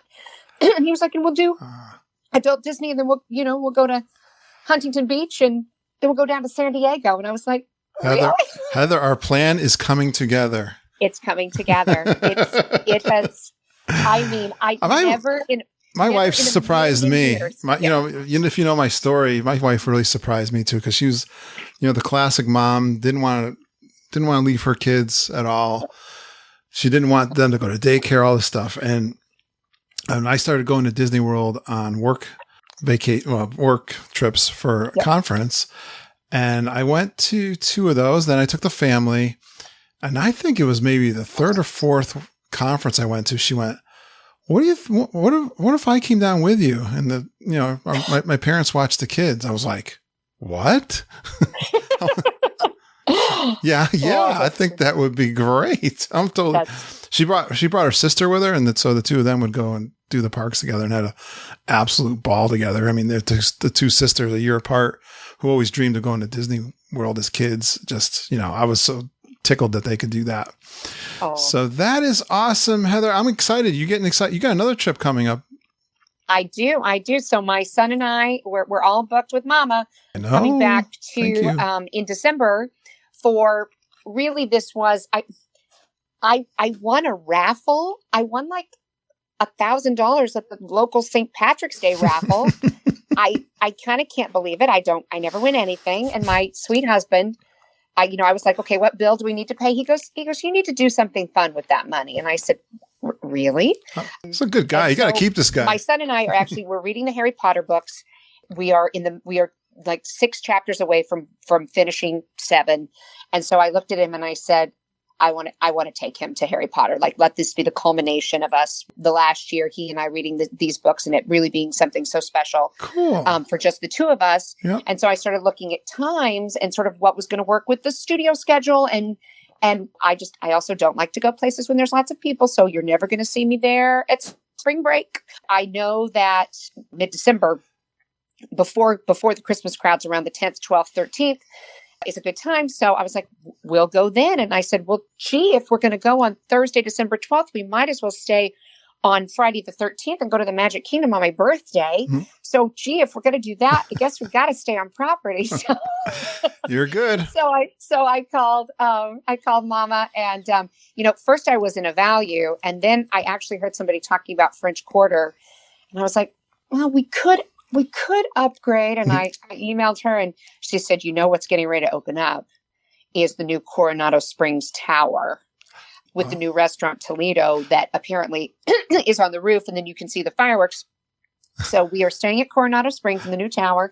Nice. Got my birthday reservations for Toledo, so I can see the fireworks. So we're going to do Harry Potter on Thursday and Magic Kingdom on Friday, and then back to the studios for Galaxy's Edge on Saturday. So that's a fun, quick trip. Yeah, fun trip. So just Wednesday through Sunday, come back to reality, and knocking on wood that everybody's too busy with Christmas to go down at that time. So well, that's going to be special. You're going to have a good time, and thank you so much for supporting our small business. Hey Heather, tell us. You've been talking a little bit and mentioned your studio. Tell us about your business. How we can. If we're in your area, where you're from, what you do. Sure, absolutely. So I own Artistry Performing Arts in Mamaroneck, New York, which is in Westchester County. And we are a preschool through high school studio. We do theater classes, musical theater, film, and dance for kids 3 to 18. So we're cool. In the middle of summer camp right now. So if you've got kids that love to perform and you're around our area, our website is artistryarts.com. And it's artistry like a tree, TREE. So ARTISTREEARTS.com, and check out what's going on. We'll post it in our website post that we do. So I would definitely support that. That is great. That keeps you busy and out of trouble. You do productions too, right? Don't you do some Disney productions? We do about 15 shows a year with different age groups. We also do the elementary musical at our local school. The rest of the shows are through the studio. My daughter is doing her very first book show right now. We're doing Cinderella Kids, so like a 30-minute version of Cinderella that Disney has produced through MTI, Music Theater International. And it was really funny. Like I was typing up the cast list. I'm not directing it. I was like, I cannot direct my own child, but I was typing up the cast list for the director. And to type up my daughter's name for the first time on a cast list was like, that was my own pixie dust moment. So really, really fun. That is a fun business you got there. Yeah, that is beautiful. Great. I love it. We have quite a crew of geeks in our community, and I love I know another crew that we have that does musical theater, and of course we got Glenn Kessler doing his art. So this is, you're in a good crew. That has been I am so excited that I finally heard all about the Millennium, Falcon, and Galaxy's Edge. Thank you, Heather, for sharing your trip with us. Oh, you're welcome. My pleasure. Keep in touch, all right? We'll be talking to you soon. Will. For sure. Thanks, Cousin Kurt. Thanks, Cousin Heather. Please stand clear of the doors. Por favor, manténganse alejado de las puertas. I knew I could count on a great trip report. Great job, Cousin Heather, our first Disneyland trip report. Fantastic. I knew I could count on the Super Geeks to tell us all about the new Star Wars lands as they open. Thanks to Fran Chandler for the intro. I've been going back a year in the archives and playing these intros. They're so fun for me to listen back to these. We love it when our geeks send us recorded intros. You can do one too if you like. You just tell us our name. Here's kind of a format that I suggest. You can tell us your name, where you're from, a couple of fun Walt Disney World facts about yourself, and that you go geeking on Walt Disney World with Curtis and the whole geekin' family. You can email those to me at kurt.stone@geekinonwdw.com. Shout out time. How about Rich and Heather Brainerd, longtime Super Geeks? And got to meet them a couple of times down in the parks too. Well, Rich and Heather recently went on a Disney cruise, and I love how my Super Geeks know me so well. I don't mention this often on the podcast, but I have a fridge magnet bottle opener collection. I started collecting these a long time ago on my trips down to the beach in Wildwood, New Jersey on the boardwalk. At that time, they were hard to find. And I would look, I remember they would have these little like beer mug kind of fridge magnets. And it's always cool to have that on your fridge when you got a bottle to open. And it was kind of practical, but it was also fun. Became a little obsession of mine searching these out. Even when I started going to Disney World. At that time, they were hard to find when I first started going. They did have a magnet store down in downtown Disney. I don't know if they still have that magnet store, but that was one place where I found they were kind of cheesy back then. They have gotten really nice. They're a lot easier now to find these bottle opener fridge magnets, and there's some great designs. Well, Heather and Rich sent me a pirate themed one. It says on it, "I am a pirate to my bones." It goes really great with my collection, Heather and Rich, and it's on my fridge right next to my other pirate one that I got down at the Pirates of the Caribbean attraction. So I love that. Thank you so much, guys. It's this amazing community and geek and family that gets me excited for the upcoming family reunion coming this October. It's the October 2019 Grand Geek and Gathering. We're calling it the G3. We're going to have an official meetup October 27th, 11 a.m. at the Mexican Pavilion. We're so excited. We're starting to see these countdowns start to get under 100. I saw Kevin post his at 99. We're going to be there like a week after Kevin. He's going to be down there for a couple of weeks. I'm getting so excited. There is going to be some epic meetups. So can't wait to do that and looking forward to it, guys. Yeah, you can voluntarily support us, and I got a couple ways. I'm really excited and grateful for the support we're getting from our patreon.com account. And patreon.com is where you can pledge a monthly donation to our show. What's so exciting to me about this is our super geeks, without me asking, reached out to listeners at our 5-year anniversary, and they really boosted these donations to the show. I'm so amazed and grateful for the support of you guys. Thank you so much. I want to play Glenn's recording that explains it. Hey geeks, Glenn Kessler here from Maryland. I wanted to let you know that if you enjoy the podcast and Facebook community as much as I do, there's something you can do to say thank you and help ensure that both continue. We know Kurt's not the kind of person to ask for anything, so I'm happy to ask on behalf of all of those whose lives are enriched by having fun Disney content delivered to us through the podcast each week, a safe and positive Facebook group to share our Disney thoughts, and new friends constantly forming through this lovely community. So if you feel like I do, you can donate to the podcast through Patreon. There, you'll be able to set up monthly donations or a one-time gift. Every little bit helps to defray the cost of the podcast or bring extra content our way. Just go to patreon.com. That's Patreon, and search Geekin' on WDW. Thanks, geeks. Hope to see you soon. Thank you so much, Glenn. Hugs and thank yous to all of you who support the Geekin' family. I'd love it too if you'd support Glenn and his art. He's a fantastic artist. He owns a school down in the Washington, D.C. area. You can find him at www.glennkessler.com. Look on the prints tab and order up some of his Toy Story paintings. I think that there's some great artwork there that Glenn does. Support his art, and I'd appreciate that. Another shout out to Dee Dee Barton, who joined the patreon.com, and she is number 30. So cool. She writes back to me. I sent her a thank you, and she says, "Hi, Kurt. I'm very happy to do so. I've been meaning to do for a while. I'm sure it doesn't begin to cover the time and effort you put into the podcast and emails. You really have managed to create a very supportive and kind Disney community, and I love being a part of it. Thank you, Dee Dee." She says her next trip is in October. It's a solo trip, she's telling me, and she's looking forward to try some of the new things like the Keys to the Kingdom tour, which is great, Dee Dee. I think that's the one you got to do if you're going to do a tour for the first time. And then, you know, it's easier when you're doing it as solo. You only got to pay for one, she says. She says she wishes she could be there for G3, but the timing doesn't really work out for her. Well, she says, "I appreciate the invite. I invite her to be a guest on the podcast." Some people are really shy about that, and I totally understand that. Well, Dee Dee, we appreciate your support. Thank you so much. Each week we share awesome tips for your Disney trip planning, but you can instantly gain that advantage by booking with Mama, Auntie Judy, EJ Cruz, or Jennifer Galambos. You can email Judy and Mama at travelingtiaras@gmail.com, and you can find EJ and Jennifer on their Little Dole Whips page. We are authorized Disney Vacation Planner Agency through Fairy Tale Concierge. The big news this past June, now it's already July, but it's the 2020 Disney World packages. They are out.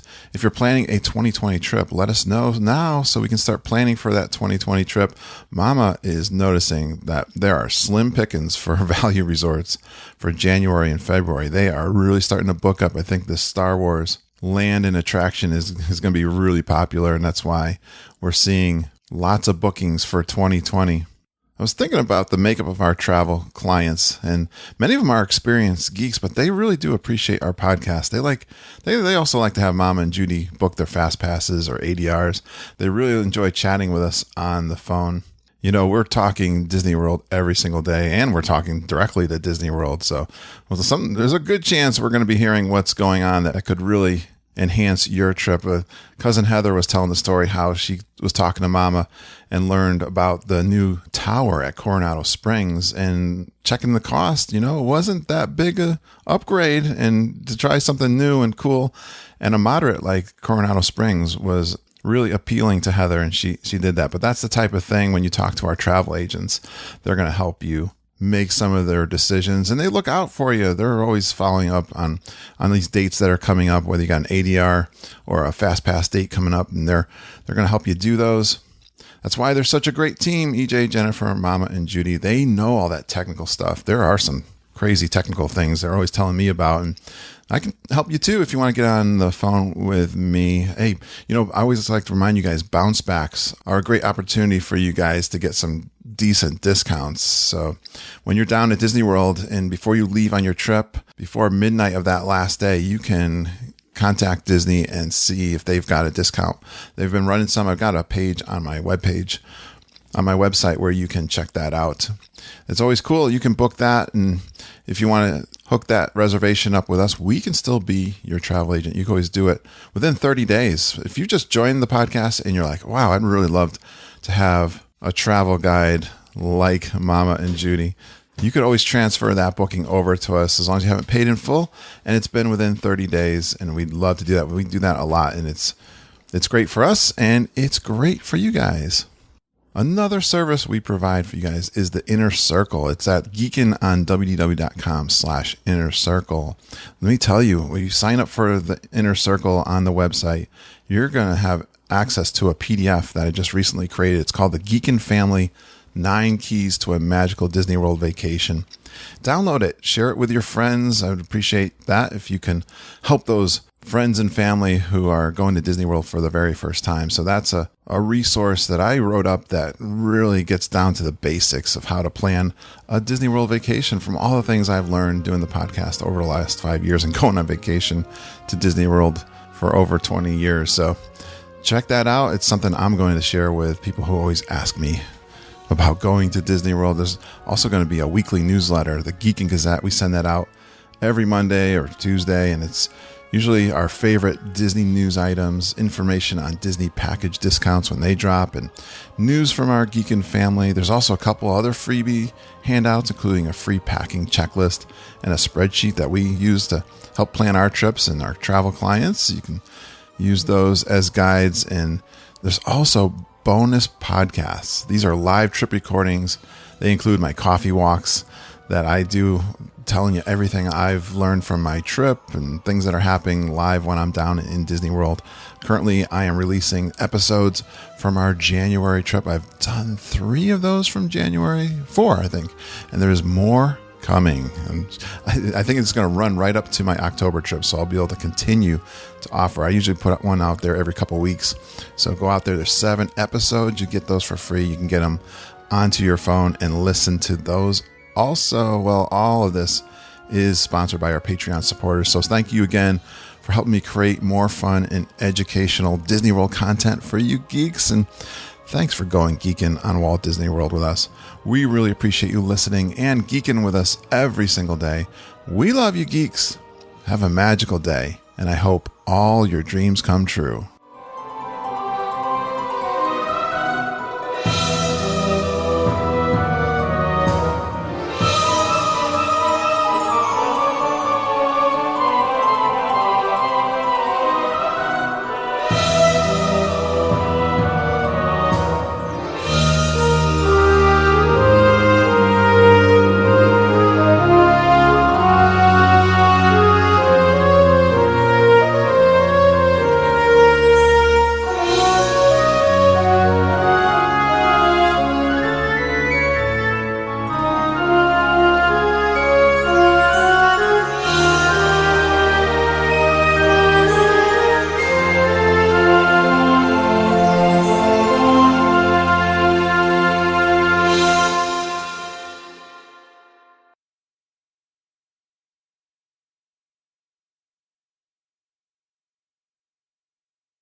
Good one. Good show. All right. Yeah. Oh, that was fun. I think your FaceTime is showing me the back of your computer or something. Yes, it is here. Hold on. You know what? I had it. I'll flip. There we go. Is it me? No. Why is that happening? I don't know. Hello. Oh, there I am. Hello. I'm gonna see if I can. I can put my light on. I don't know if I got my camera here. Let's see. Where's my little camera? I'm back. There you are. Yes. I was getting a little echo from me, but it wasn't too bad. I think if it was bad, I was going to ask you to put headphones on, but it wasn't that bad. I heard. Besides, I didn't talk a lot anyway. Which is good. Which is good. Okay. The host is not supposed to talk. Okay. I've heard feedback from other shows. I think I was listening to someone who does interviews say, let the guest talk. You don't need to do, but no, that was awesome. Great job. Thank you. I love your story. Love your stories. I like your background too. That's really cool. Definitely we'll post that on our website, and then we'll do the Facebook post. That's so sweet. Actually, pick out some pictures. I could steal them from your Facebook, but something I could use for my Facebook post and stuff. Just shoot whatever. Do that. Those Millennium Falcon ones. Yeah, I'll send you a Millennium Falcon with the kids. Yeah. Did you have one with the whole family? You did. Yeah, some good ones. We had one with the whole family. They pose you, and they tell you how to pose. And man, those were stunning. They came out. You must be really pleased with that. Yeah, so pleased. I didn't know that they. That's pretty cool. I didn't really know the Max Pass, although Mom did tell me a little bit about it, but you kind of definitely cleared that all up too. I didn't know. Yeah. That's good. The pictures are in there too. Yeah. Yeah. I mean, that was the thing. I mean, and I've read other people say they're going to change that one of these days because people, I feel like. I think Disney, people are getting upset. Disney World, I saw some scuttlebutt about that they would do a price thing with the fast passes at Disney World. I don't know if that was just chatter going on. I don't know. Right. What they'll do.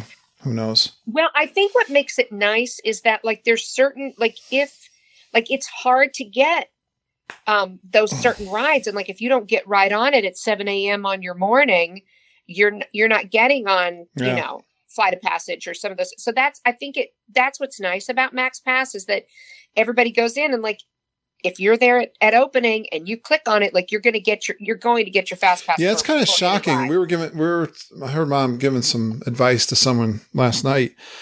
It's still kind of shocking that Flight of Passage, even Seven Dwarfs Mine Train is hard to get a fast pass for. I know. How is that? I know. I was thinking about it today of the very first one I want us to try for on our deck. And I was really, I think that's it. Cause you can get Space Mountain and you can get Splash Mountain, but I feel you can't get Seven Dwarfs Mine Train. Yeah. How far out are you? You're not ready to book. No. We don't book we don't do fast passes until October 14th or something. Yeah.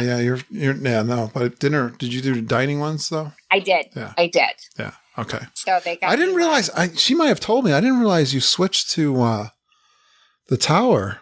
I did. That's cool. I got to do, I'm trying to get them to come do my podcast, Mom and Lindsay, from their trip report. They stayed at Coronado. I know. Yes. And she sent me such great pictures. Oh, she did?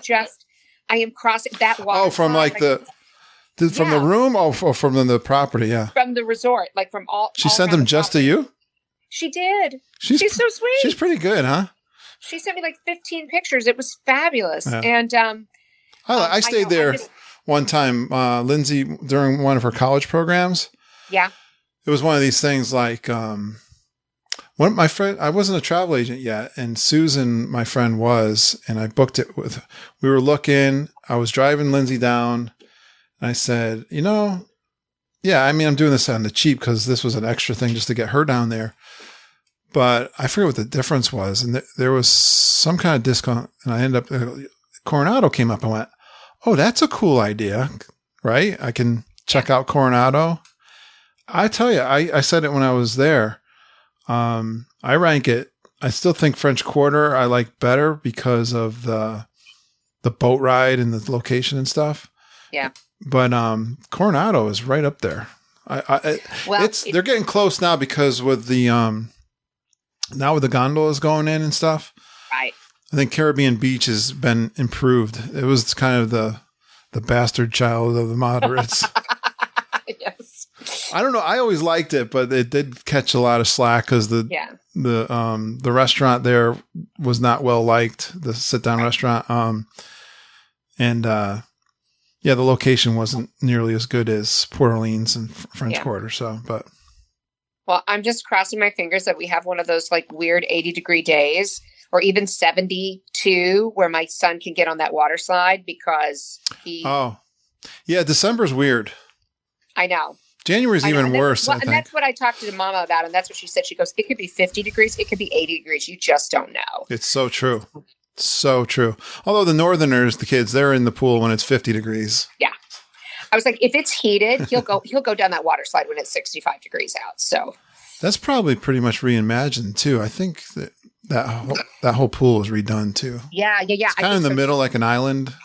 Yes, and it's like the pyramid. Yeah, and then there's a big giant fast.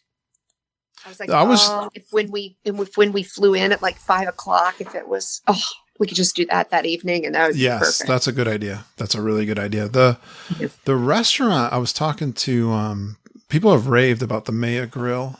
Yes. And so anything, what really impressed me, my shtick on that was, how much I love the Mexican Pavilion. Well, the whole, lobby and the food court remind me of the Mexican Pavilion. Yes. So. I know, me too. Well, I too love the Mexican Pavilion, and so I'm really it's good. I'm excited. Yeah, it's a huge conference center. Yeah, I don't know if you noticed, but No. But when you go to like the food court and kind of to the left, so you're going kind of towards the food, and there's a lounge area, and then to the total left, you take a left there, there's this humongous conference center. It's actually quite large. I was surprised. Wow. So if you have conferences going on, you'll see a bunch of people for that. But, and I don't know, this new building, this new tower, I don't know if that's going to have conference. I got to believe it is also going to have conference facilities too, but cool stuff. All right. Well, thanks for coming on. This is coming out Monday. My pleasure. I think I was just sort of like shocked that I was the first one. I was like, I'm sort of like, I don't have a bunch built up, so I'm going to try to fix that problem. But you're coming on Monday. Oh, I am? You are? Oh, wow. All right. Well, that'll be, I feel like there was Stacy Brown Zito was about to go to Disneyland. I think she's the next one. I actually have someone I'm recording with tomorrow night who goes a lot. And she contacted me. She's been on before. And she did. I don't even know what I'm going to talk to her about. She's been to Disneyland Paris also. So she sent me an email. I'm going to read through it, and I might take a different. I was actually debating whether I would combine yours and hers together on a Disneyland thing, because I wasn't sure if we'd get a full show out of it or what it would do. But since we did have no problem, because we know cousin Heather can. I can talk. She can talk, which is a good thing. I never have that problem, I guess. They all can talk. Yeah. But we get excited. I tell you, it's so cool about Disney people. So I don't know. I'm going to try to, it'll be a hodgepodge maybe, but she goes a lot. So maybe I'll get a different perspective too. Oh yeah. That would be really cool. Oh, and I can't wait to hear about Paris. I kind of worry, from the show, because I think people listen to the show to hear about Disney World for sure. Right. But it's okay to veer off that every once in a while. Oh yeah, because you know what I think? It's because I remember you did a podcast, and I feel like I got some good feedback from like there was a Disney World versus Disneyland or something. I've done one. I did the unofficial guide people. Yeah. Too. And we've covered other things. I definitely want to do a Universal. Yeah. I got to keep my eye out for a Universal one. Actually, you should definitely even if we only talk for when you do your trip. Yeah. Quite honestly, on the business side of things, one thing I've not done a very good job of is like testimonials. Right. So I think the day is coming when we'll probably, a lot of the trip reports are going to probably come from people who are our clients. Yeah. Yeah. Because to me, that's like a perk of coming, they're going to get the special treatment. Well, of course. I mean, yeah. It only makes sense, right? Of how big you're getting. So. Well, yeah. I mean, it's nice. I mean, if you're a client of ours, and then we talk about your trip, I mean, it kind of fits too. Oh, sure. So now, would you all ever veer into the Universal Land too? Or? Oh, we are. Mom's trained on that. Oh, wow. She did. Okay. Yeah, she did the training for that. We've been and stuff. It's been a while. Right. I'm trying to remember the comments she was making. She's booked some people. Okay. She did book something for Universal. It's definitely different. There's definitely. Yeah. I mean, literally, we're going to do the double park, the 1 day double park, and just Harry Potter. Like, I don't need to ride a Minions ride. I'm like, no. Yeah, it takes. I think I already know it's not changed much. You do want to do 3 days there, kind of like Disneyland, same kind of thing. 3 days is a nice where you could do both parks and then kind of mix in what you want, right? To fill in. 3 days is a good time there. Right. It's the same kind of setup as Disneyland too, right? Because you've been there, right? I have. You know what? I haven't been since I was in the college program. So. Oh, okay. I went there one day with a friend, and you know what? I mean, to be honest, back then I was like, Okay. Yeah. So, all right. So it'll be a little bit new experience. Yeah, it'll be new. Like the whole Harry Potter thing will be. Oh, definitely. I mean, and I've heard. I mean, we are big Harry Potter fans around here now, and right. That's gonna be fun. So I'm excited. Cool. Really excited. No, I definitely want to do more about that because I think even they might even pay a better commission too or something. I don't know. I'm sure they do. But people want to mix it up. I mean, hey, we're all about it. We're all about expanding there too. Well, and I think the best thing they ever did was put Harry Potter there. Like that's the only way they can compete. Yeah, I don't know if Disney screwed up. Disney didn't want to. I think Disney didn't want to follow her demands. Right. I think she was very demanding.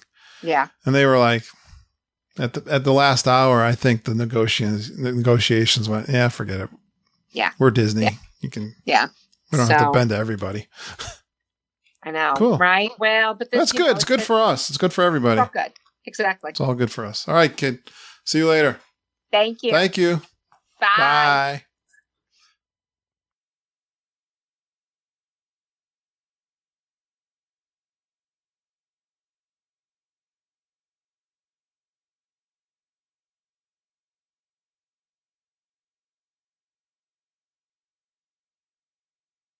I'm like, I need some geeking.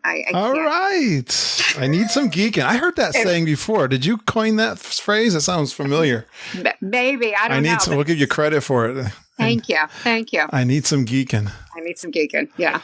I was chatting to a new listener. She's like, I get some great, it's kind of fun. I get some great praise and just some really creative, beautiful sentiments sometimes, but or just excitement when people find us and stuff. Yeah. Or and I have to say, and and I'm not, I don't ever, don't mean to put other people down, but like going, I tried to find some Disneyland podcasts and like, it's just, I don't know. It's not the same. It's not the same as yours. I don't like it. I don't like them as well. They seem so, I mean, I think yours is wonderful quality, but it's so produced and all. It just doesn't seem as real and as family friendly. And I think you just have such a niche going with the people, sort of like the inner circle of people that come on a lot. And it's just, it's great. Keep doing it. Like, I feel like, you're awesome. Thank you. You're welcome. Like, I feel like your brand and like, don't veer from it because it makes it special. And I think it's so much special and so much better than any other one out there. I mean, I think all of us that started to look for something probably listened to 2 or 3. Yeah. And those of us that found you were very lucky. So, well, I think, I did my research in terms of podcasting and stuff. And I like my online mentor, a person who I've met who's talked about, I asked this question. I went to a little seminar that he did and I was like, man, there's even at that time, well, this was only 2 years ago, but I said, there's so many, in my case, so many Disney World podcasts. How can I really stand out? And, right. And he was just very honest, straightforward. He just be yourself. Yeah. So when you said the word brand, I mean, I know that because I read books and stuff, and I like to study that kind of stuff. Yep. But quite honestly, I never thought of building a brand, right? I was just being myself. I was already being myself. Yeah. I have an inkling from listening to some other things and coming from the computer world. You might have heard, if you've heard me tell my story on other podcasts. Yeah. So, I mean, the collaboration, the geeky side, the blogging side, the conferences I went to, I saw somebody doing this right. You know, and I never felt like I was that person because I'm not like an extrovert. I'm not like a person who necessarily connects people. My dad really is. So my gosh, he's something else. But I mean, I'm not that way. I don't know. But I do, once I meet people and stuff, I think I'm pretty personable and stuff, but. Well, you know what I think it is? I think it's the authenticity because, funny enough, it's like when we started, when we opened the studio and I started teaching, and then I started listening, how to build your business, and people started talking about your brand. Like I hadn't thought about that either. Yeah. But I knew what I thought was important and what we did and what the values of this, what I wanted the values of the studio to be. And then, I'm reading this book right now called Storybook Brand. Gotcha. I don't know. You should really check out this book, Storybook Brand. I'm going to write it down. Yeah. Don Miller, I think is the author's name. Okay. It's so you're going to hear it fits so well to Disney World and what I'm doing. Disney World is, Walt Disney always talked about telling a story, right? Yeah. Yeah. And he talks about it in a marketing sense and I've been thinking about this, and it's maybe how I found the book. You talked about the people that I have, and I want to build relationships with that close knit. I want to make sure that I have close relationships with those core people. Not that I don't want to let anyone else in, because I absolutely do, but I don't want to lose sight, like our clients and the people who are supporting me on Patreon. I really want to have that's my core, and you go deep with those. And what happens too is those people tell other people. Yeah. And so all this word of mouth marketing is really interesting to me, and it fits really well with what I was already trying to do. And I'm just like how else could I just emphasize that part? Yeah. I don't want to have, we got 900 people in our Facebook group, but I saw that. I'm like, I don't know how it's really right. It's 5 years. So, I mean, some people build these massive things, but there's no engagement. There's no like you said, there's no authenticity to it. Mine's unbelievable. Yeah. Yeah. That's great. It's amazing that I see what people are posting and what people are answering and stuff. And I'm just so thrilled. I had someone today, maybe Kelly Reese, she was chatting me with on the way. Yeah. She says, I saw Holly in Jacksonville. I was there for work and we went out for lunch, and then, and she's talking about a couple of other people and stuff. I was like, wow, that really made me feel good. I hope I don't get any creepy moments when that's the only thing I'm afraid of. Right. Well, so far so good. Can you see me? Yes. Because you're paused on my end. I'm wondering. I'm trying to figure out. Oh, that is sometimes that does. I've seen that happen. Yeah. Like the picture pauses. Right. The picture pauses. Oh, there you are. Wait a sec. Now you're back. Now I'm back. Now you're back. I just clicked my camera. I turned it off. I turned it off and turned it back on. Yeah. All right. Yeah. Yeah. It's not perfect technology. That's okay. It's all good. All right. Oh, now it turned it off again. Really? Well, I switched screens. Let me see if I bring it back. Yeah. There you are. I try to read my notes at the same time here. I know. I put mine out. Here, I'm going to stick mine. It's funny. You put your fun facts back in there. I already had them from the last time. I was, you know what? I just literally copied and pasted from the last time, and I left them. I usually do that. I feel like once you have your fun facts, you don't. They're set in stone. We don't change them. I mean, I hear everybody over and over again. I was like, that's the rule. Don't change them. So. I love that. Unless something goes, something changes, right? It's right. It's kind of, we don't change without cause. Right. Exactly. Exactly. That's funny, Heather. All right. You must have had a fun trip. Oh my gosh, it was the best. You're paused again just to let you know, but if that's what it has to be, it's okay. All right. Yeah. Well, something going back and forth with that bugger. Don't worry about that. I'll just. I'll turn. Why don't you turn your camera off too? Then we just. Okay. Then we don't have to worry about it. Now, how do I? There should be like, I'm going to turn my camera right off. Okay. Is mine off? Mine won't. I can't. Oh, well, here it goes. Camera off. Okay, now mine's off. I wonder if it. You know why I started as a video recording, but. Here, I'm just flipped. No, stop that. I'm just going to flip my face around. There we go. Now I can't look at myself. All right. I'm going to try to minimize this, but it won't. There it goes. Okay. Yeah, I'm going to read my notes here. That's great. All right. Or your notes. All right, Heather. Here we go. You ready? Here we go. I'm ready. I knew you would be.